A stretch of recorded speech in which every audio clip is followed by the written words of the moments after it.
গল্পের নাম বানর বুবুর জাদুর কলা।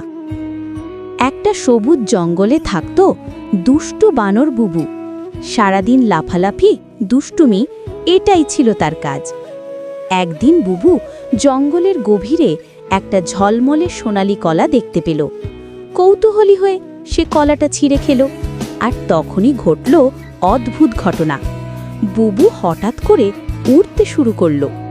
সে গাছের ডালে ডালে উড়ে যেতে লাগল। আনন্দে চেঁচিয়ে বলল, আমি উড়ন্ত বানর। কিন্তু সমস্যা হলো, সে নেমে আসতে পারছিল না।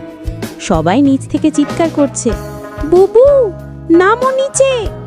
কিন্তু বুবু তো ভয় পেয়েছে। তখন এলো তার বন্ধু পাখি টুটু। টুটু বলল, বুবু ভয় পেও না, চোখ বন্ধ করে মনে করো তুমি নিচে নামছো। বুবু সাহস করে চোখ বন্ধ করল আর ধীরে ধীরে মাটিতে নেমে এলো। তারপর টুটু বলল, এই জাদুর কলা শুধু সাহসীদের জন্য।